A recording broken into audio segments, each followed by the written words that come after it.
Hello CraftDee Family, and welcome to another tutorial by She's So Crafty.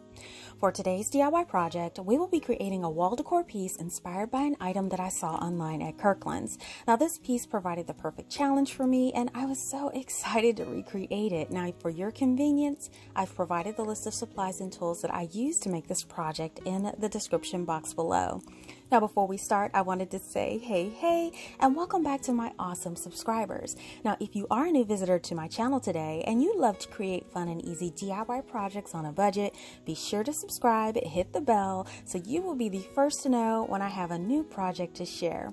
So now let's jump right into the project. Now here is my inspiration for this project today. Now when I saw this piece, I fell in love with the ironwork and the window pane design, and I thought that this item was absolutely beautiful, but I couldn't bring myself to spend $79 for it. So I decided to create my own version, and I grabbed some inexpensive wood and tubing from the home improvement store to make it come to life. Now for this project, we're going to need one 1x2 piece of wood. Now these come in lengths of 8 feet and they're very inexpensive at only about $2.18 at Lowe's. I'm also going to need some irrigation soaker tubing. Now I got this on clearance from Walmart for only a few dollars, but most home improvement stores and Walmart now sell them for about $4 for a 50-foot roll. So our first thing we're going to do is have our wood cut. We're going to cut 2 pieces at 35 inches. And we're going to cut 2 pieces at 10 inches. So we're going to go ahead and protect our work surface because we are going to be staining our wood. Now the stain I'll be using today is a classic gray by Wax.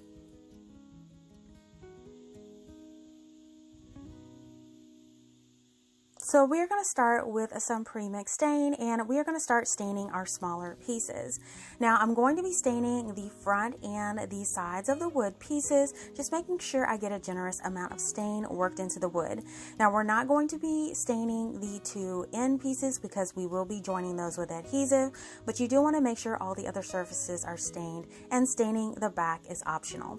So now here are both of the shorter pieces all fully stained and ready to go. So now we're going to stain our longer pieces. Now when we do stain our longer pieces, we are going to be staining the ends of these because they will be showing in our project. So here's one end and the other end, and there you go. Our piece is nice and stained, and we're just going to repeat this for your other one. And now that all of our pieces are stained, you want to let them sit for about a couple of hours to dry. So I'm grabbing my grid mat and all of my stained pieces that are now finally dry. Now I'm going to start to assemble my frame. I'm going to grab one longer piece and one shorter piece. Now I'm going to join them together in the corner as an L. Now if you need a little help, you can use your grid mat or you can use a carpenter square to do this, but I will be using my mat for this. Now I'm going to be adhering these together with my wood stick hot glue. Now you can definitely use wood glue for this, but since this is a temporary bond, because I will be following up with screws, I'm just using my wood hot glue just to hold it in place until I can get those all screwed in. So here's one of the corners, and then we want to repeat this for the opposite corner. We're going to take that other short piece, we're going to add some of that glue to that corner as well. Now you do want to make sure that when you do bond these together, you want to squeeze them tightly together, and you want to make sure that the angle is as much of a right angle as possible.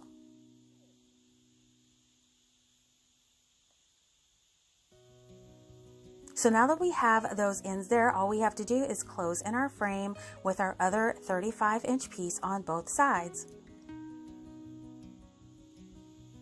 And here is our frame. It's nice and adhered together with that wood glue, and now we can move on to securing it with the screws.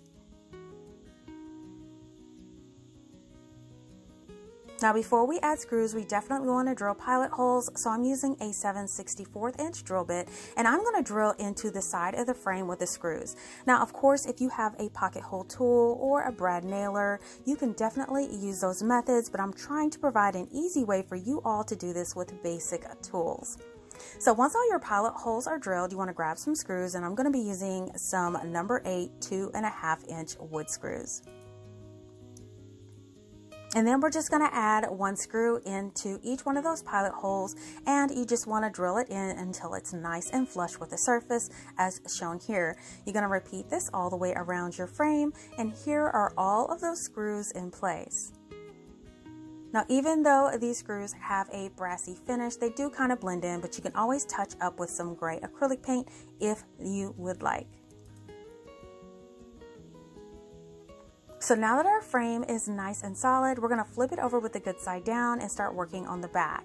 I'm going to go ahead and grab a ruler, and what I want to do is mark 4.5 inch sections on the back, and I'm going to be doing this from the inside measurement of the frame. So every 4.5 inches I do want to put a mark, and what this will create is 7 equal sections on your frame. So once you have those marked, I'm just following up with a Sharpie so I can see those marks a little better. Now here is one side of the frame all nice and marked, and you're just going to repeat this on the other side of the frame. And so our marks are now on both sides of the frame, and we can continue working. So this is where our tubing comes into place. Now this is Soaker tubing. This is made by Orbit, but they also have some by Rainbird that I like to use, but either one will work for this project. So I'm just going to go ahead and unravel some off the spool, and I'm going to start cutting some pieces for my project. Now this is really, really flexible, so easy to work with, but you want to kind of straighten it as much as possible. So what I'm doing is I'm taking a piece and I'm going to be laying it across the frame, and I'm cutting a piece that will fit across the frame without overlapping and trimming it down to fit. Now once I have a piece that will fit, what I'm going to do is I am going to cut 3 more pieces the same size, and I want to have a total of 4 of these because we'll have 4 pieces going across the center of the frame. So here are all 4 of our pieces ready to go. So we want to kind of straighten it as much as possible, but if you have trouble straightening it, a trick that I like to do is also to take one of those little shish kebab skewers, and I like to stick it inside of the tubing, and that will help keep it much more straight if you struggle with trying to get the tubing straight. So I'm going to put one of those skewers inside each one of those tubes to help it a little bit straighter for the project.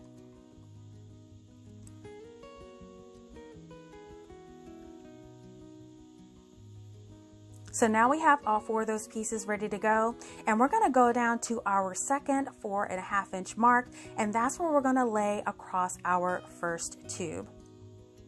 So to adhere it in place, I'm just going to put a line of hot glue along the side where each one of those marks are, and you want to lay it across the glue and then press and hold it in place as tight as possible until that glue catches.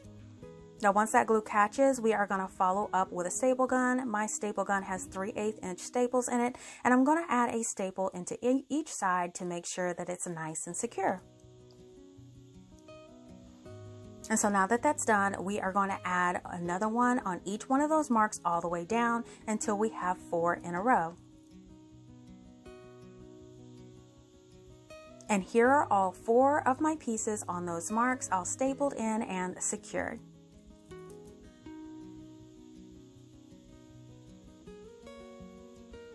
So now that we have that done, we're going to work on dividing our skewers into 3 sections. Now what I like to do is cut a piece of paper the width of the inside.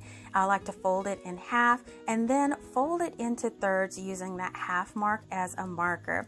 Now folding it this way, just make sure I have 3 equal parts, and if you're more of a numbers person, it's about 3 1/3 each section. So once I have that paper folded into 3 equal sections, I'm going to mark it with my marker, and I'm going to use this as a template to mark my skewer. Now I'm taking a little chalk marker here, and I'm making a mark at each one of those sections, so each one of those skewers have 3 equal sections marked on the back. And now here are all my skewers all nice and marked with their equal sections. So what I did here is cut 2 long pieces of my tubing that are about 5 or 6 inches longer than my frame. So I'm going to straighten these out as much as possible. My skewers are a little too short for this one, so I'm kind of hand straightening it the best that I can. And then I'm going to run one of those tubing pieces underneath those skewers so it lays actually on the front side of the frame. And we're going to lay it in alignment with that first set of markings. Now to adhere it to the tubing, I'm just adding a dot of hot glue there underneath and then clipping it in place with these Dollar Tree clips. I love using these clips. They hold everything in place while working. So I'm adding a dot of glue under each one of those sections and then clipping it in place. And you want to make sure you kind of pull it a little taut as you work because you want these to be as straight as possible. So here are the 4 clips in place holding that tubing, and now we're going to repeat this on the other side, adding the tubing where your second set of marks is. Okay, we have our 2 rows of tubing all secured in the middle with the glue.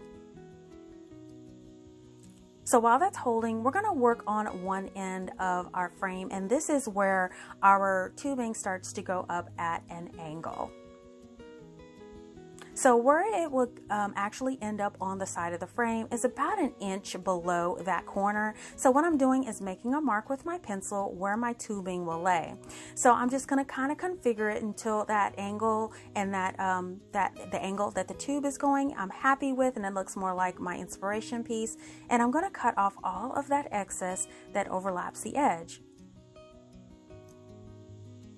And then if everything really looks good, what I'm going to do is I'm going to secure that end in place with more of that hot glue. I'm just going to put a generous amount on the edge there and then place the end of that tubing in place and kind of hold it there until it grabs on. And then once it grabs on, you definitely want to follow up with your staple gun to staple that tube in place.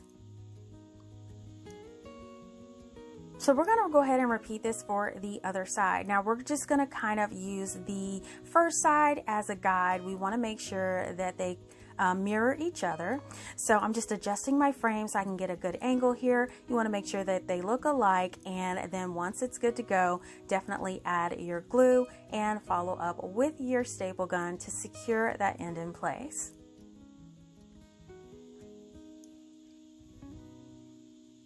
Now here are those 2 ends all secured in place on the angle turn. So now I'm going to flip the frame around, and we want to repeat the same thing on the other side.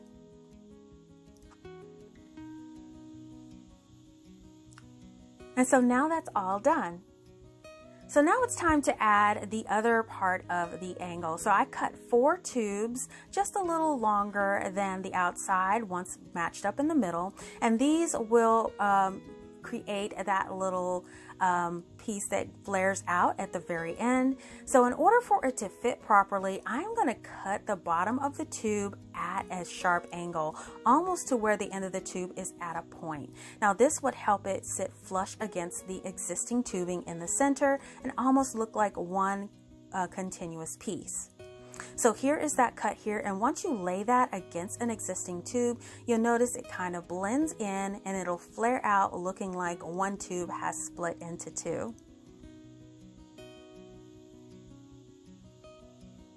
So now that I decided that looks good, I'm going to repeat this for another tube, and this will go on the other side on the other tube. So I'm going to cut that one at an angle as well. Make sure I trim all the pieces down, and then just to test it out, I'm going to sit it against that tube there to make sure it flares out, and I'm just testing out the fit of both pieces. So now it's time to adhere them in place, and all I'm going to do is add a generous amount of that glue at that cut opening. You do want to make sure you try to remove as many strings as possible. Just sit that against the tube. You can kind of use that marking of the 4.5 inch on the other side as a guide. It's going to go slightly below that, and then use one of those clips to hold it in place.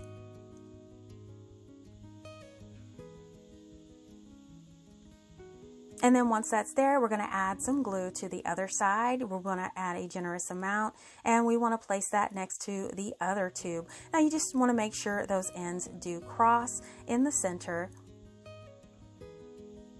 place against the tube, and then grab another one of those clips and clip that side in place as well. And we want to let these sit for a few minutes to start to bond.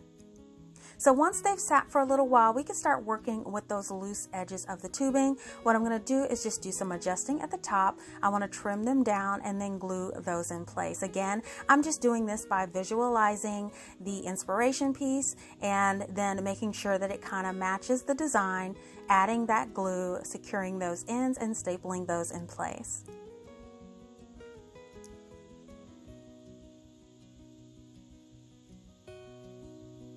And here is what one of the ends looks like, and I'm flipping it over to make sure everything looks even, and it does, and it looks great. So now all we have to do is flip it around, and we're going to repeat that same process, adding those two pieces on this side. Now after we've let it sit for a little while, we can go ahead and remove those clips, and then we can remove any of the glue pieces that are remaining behind. Now we did use a generous amount of glue, so it's not unusual for glue to be coming out of the seams or have a lot of glue webs, so I like following up with my little broom to remove as much as possible. Now when I flipped it over to the front, I did notice there were a few areas where the glue was showing, but there is an easy solution to this. I am just going to touch it up with just a little bit of black acrylic paint. Now this acrylic paint does dry in a matte finish, so it blends into the actual texture of the tubing, and I'm just going to touch up those edges where the glue may be peeking out from the back. And then once you have let this sit to dry, this is what it looks like, and it looks great. Now the final step to this is to add a way to hang it. Now since I have tubing on the back, I didn't want to use metal clips. I decided to use something a little bit more flexible, which would be the jute twine, so you would be able to sit this a little further out from the wall. So I cut a piece long enough to cover the top of the frame and also tied knots on the very end. Now to adhere this, I'm just going to lay this across the top of the frame near the bottom edge of that top ledge and just put 3 staples at each end right before the knot. Now I am pulling this really tight across the bottom and then putting those staples in, so it has just the slightest bit of give here. You don't want it to have so much give that you see it above that top edge of the frame, and everything looks good here. So now all you have to do is to hang up your project.